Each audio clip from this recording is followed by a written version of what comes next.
किसानों के आंदोलन को लेकर आज संसद में हंगामे के आसार हैं। कांग्रेस नेता गुलाम नबी आजाद और आनंद शर्मा ने राज्यसभा में किसानों के मुद्दे पर चर्चा के लिए नोटिस दिया है। विपक्ष के कई दल भी किसानों के मुद्दे पर चर्चा की मांग कर रहे हैं।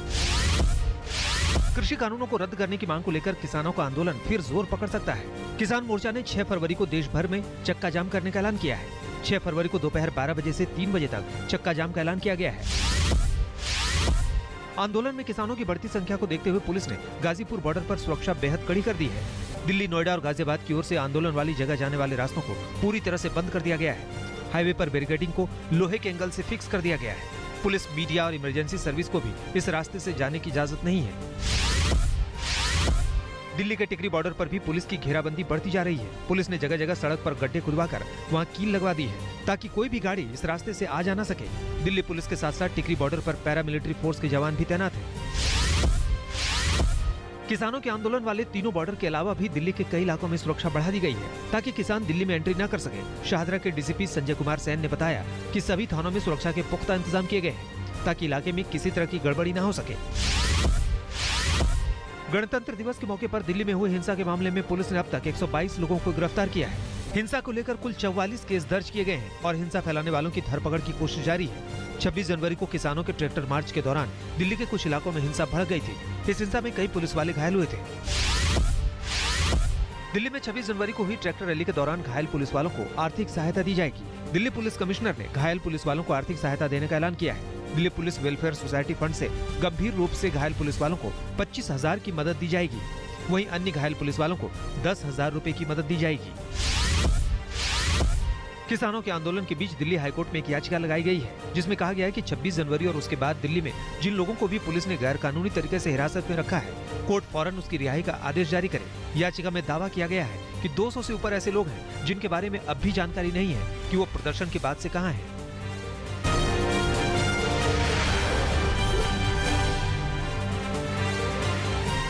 सिलीगुड़ी के दौरे पर पहुंची मुख्यमंत्री ममता बनर्जी ने बजट को लेकर केंद्र सरकार पर हमला बोला।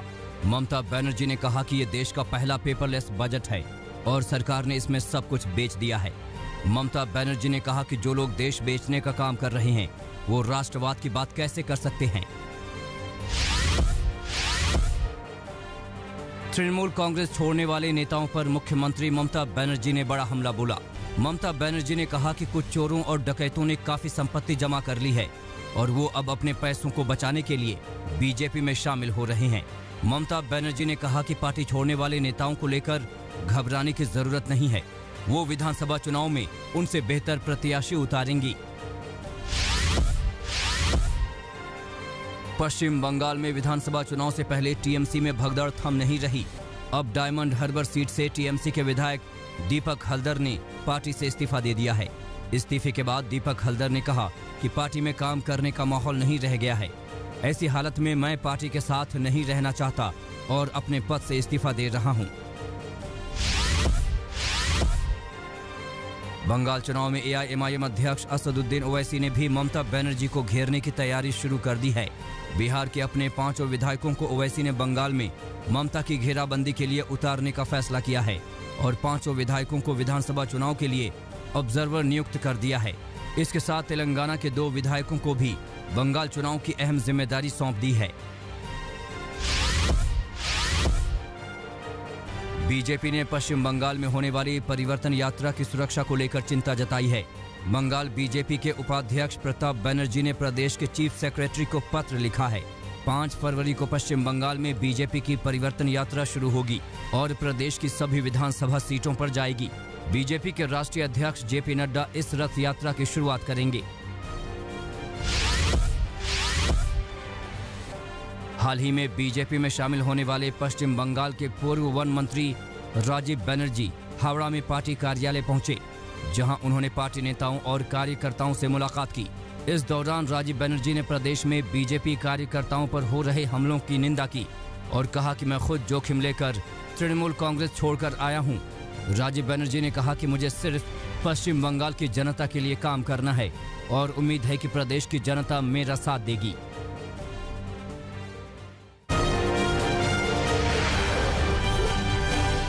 मोदी सरकार के बजट में स्वास्थ्य क्षेत्र के विकास पर खासा जोर दिया गया है। स्वास्थ्य बजट में इस बार 135% का इजाफा हुआ है और इसे 94,000 से बढ़ाकर 2.38 लाख करोड़ कर दिया गया है। इसके साथ ही पीएम आत्मनिर्भर स्वस्थ भारत योजना की शुरुआत की गई है, जिसके तहत सरकार अगले 6 साल में करीब 64,000 करोड़ रुपए खर्च करेगी।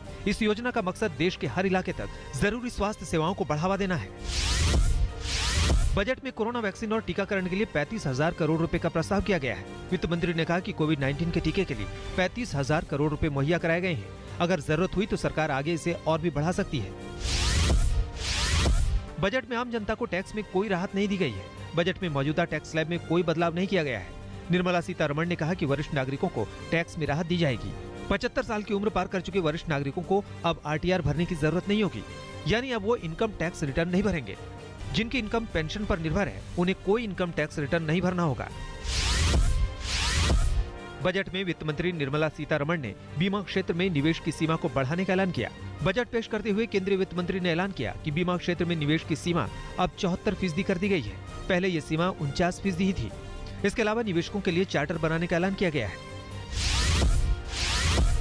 वित्त मंत्री ने बड़े राज्यों में रोड इंफ्रास्ट्रक्चर के लिए कुल 2.27 लाख करोड़ का ऐलान किया। वित्त मंत्री ने बताया कि पश्चिम बंगाल में कोलकाता सिलीगुड़ी के लिए नेशनल हाईवे प्रोजेक्ट बनेगा। बंगाल में राजमार्ग पर 25,000 करोड़ रुपए खर्च किए जाएंगे, जिससे 675 किलोमीटर राजमार्ग का निर्माण किया जाएगा। 3,500 किलोमीटर नेशनल हाईवे प्रोजेक्ट के तहत तमिलनाडु में 1.03 लाख करोड़ रुपए खर्च होंगे। वहीं केरल में 1100 किलोमीटर नेशनल हाईवे बनेंगे।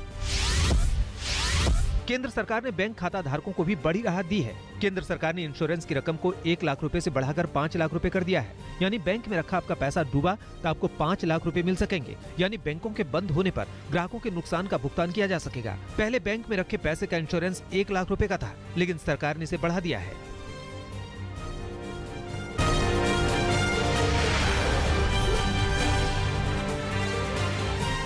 बिहार में मंत्रिमंडल विस्तार को लेकर दिल्ली में बीजेपी अध्यक्ष जेपी नड्डा के घर पर अहम बैठक हुई। इस बैठक में बिहार बीजेपी के प्रभारी भूपेंद्र यादव, बिहार बीजेपी अध्यक्ष संजय जायसवाल, उप मुख्यमंत्री तारकेश्वर प्रसाद, सुशील मोदी और राधा मोहन सिंह मौजूद रहे। बिहार में बीते 16 नवंबर को नई सरकार का गठन हुआ था, लेकिन 2.5 महीने बीत जाने के बाद भी अब तक मंत्रिमंडल का विस्तार नहीं हो सका है। असम के मुख्यमंत्री सर्बानंद सोनोवाल ने प्रदेश में फिर से बीजेपी की सरकार बनने का भरोसा जताया है। सर्बानंद सोनोवाल ने गुवाहाटी में चुनाव कार्यालय का उद्घाटन किया और कहा कि मुझे भरोसा है कि विकास और प्रदेश में शांति के दम पर बीजेपी दोबारा सत्ता में आएगी। असम में अप्रैल मई महीने में ही विधानसभा चुनाव होने की उम्मीद है। यूपी के मुरादाबाद से बीजेपी विधायक रितेश गुप्ता और उनके परिवार को जान से मारने की धमकी मिली है। अपनी शिकायत में विधायक ने कहा कि फोन पर एक शख्स ने उनके साथ अभद्रता की, साथ ही उन्हें और उनके परिवार को जान से मारने की धमकी दी। विधायक रितेश गुप्ता को एक बार पहले भी जान से मारने की धमकी मिल चुकी है। पुलिस केस दर्ज कर मामले की जांच में जुटी है।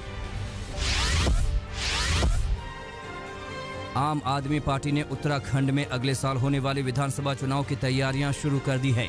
इसी सिलसिले में दिल्ली के उप मुख्यमंत्री मनीष सिसोदिया देहरादून पहुंचे और 70 विधानसभाओं के लिए वीडियो वैन को हरी झंडी दिखाई। आम आदमी पार्टी ने उत्तराखंड में 1 लाख नए सदस्य बनाने का लक्ष्य रखा है। यूपी के मुजफ्फरनगर की बुढ़ाना सीट से बीजेपी विधायक उमेश मिलक को फोन पर जान से मारने की धमकी मिली है। सिविल लाइंस थाने में दर्ज शिकायत में विधायक ने बताया कि शनिवार रात उन्हें इंटरनेशनल नंबर से धमकी दी गई। मामले की गंभीरता को देखते हुए आला अधिकारियों ने जांच शुरू कर दी है। हेट स्पीच और फेक न्यूज पर अंकुश लगाने के लिए सोशल मीडिया को कानून के दायरे में लाने की मांग वाली याचिका पर सुप्रीम कोर्ट ने केंद्र सरकार से जवाब मांगा है। ये याचिका वकील विनीत जिंदल ने दायर की है, जिसमें अनुरोध किया गया कि सुप्रीम कोर्ट केंद्र को ऐसी व्यवस्था बनाने का निर्देश दे जिससे सोशल मीडिया पर नफरत भरे भाषण और फेक न्यूज पर रोक लगाई जा सके।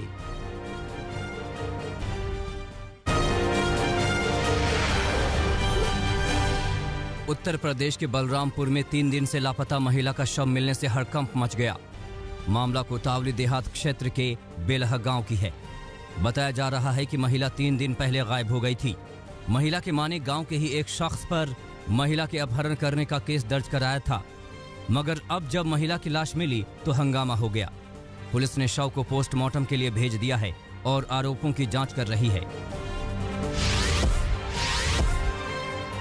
राजस्थान के अलवर में प्लास्टिक उद्योग इकाई में भीषण आग लग गई। मामला भिवाड़ी के रिलैक्स चौक का है। यहां फोम के गद्दे बनाने वाली फैक्ट्री में आग भड़की और लाखों का सामान खाक हो गया।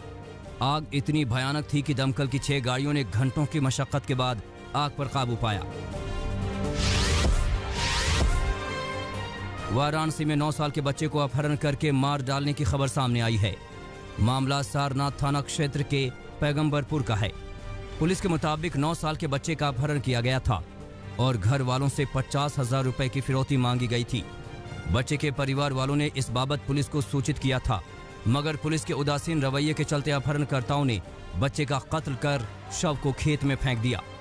बच्चे की हत्या के बाद जहां एक तरफ परिवार का रो रो कर बुरा हाल है, तो वहीं पुलिस हत्यारों की तलाश में जुट गई है।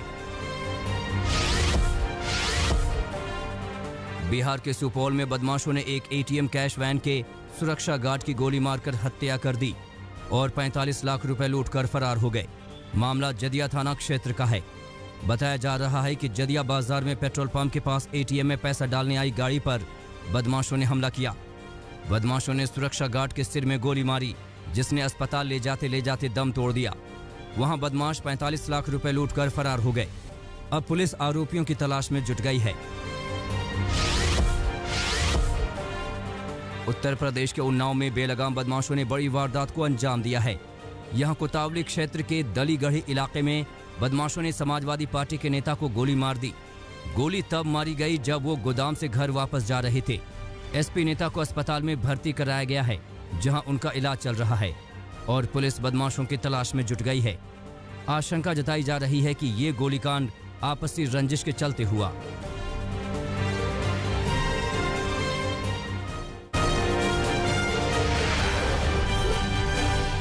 उत्तर प्रदेश के एटा में एक युवक का शव पेड़ से लटका मिलने से हड़कंप मच गया। मामला मिर्हची थाना क्षेत्र का है। पुलिस के मुताबिक मृतक शाम को अपने ट्यूबवेल पर गया था, मगर रात तक नहीं लौटा। सुबह ट्यूबवेल के पास ही एक आम के पेड़ों से युवक का शव लटकता मिला।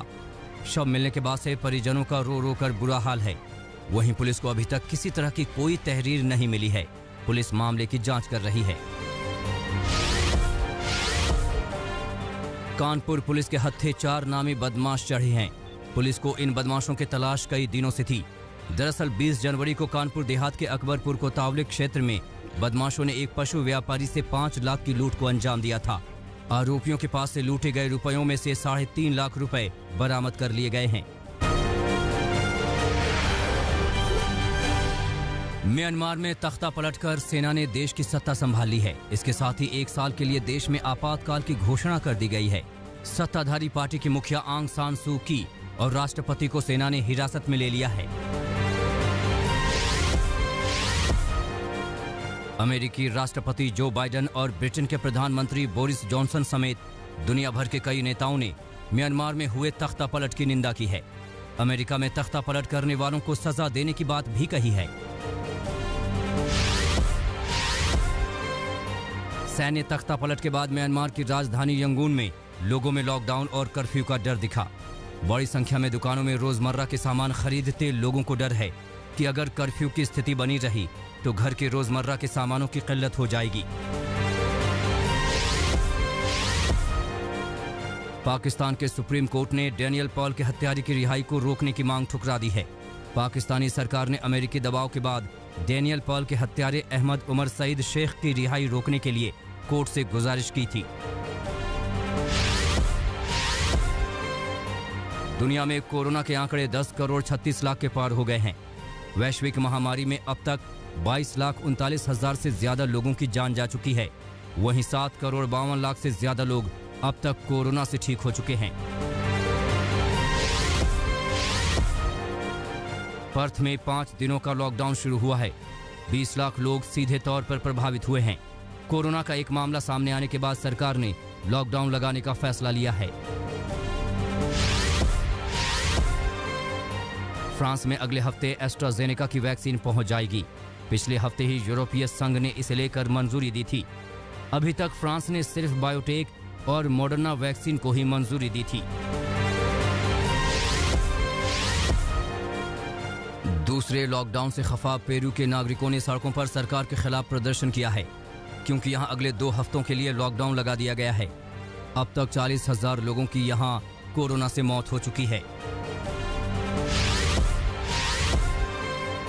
लेबनान के शहर त्रिपोली में सेना के साथ आम लोग भिड़ गए। पिछले कई हफ्तों से लॉकडाउन के विरोध में लोगों का गुस्सा फूट रहा।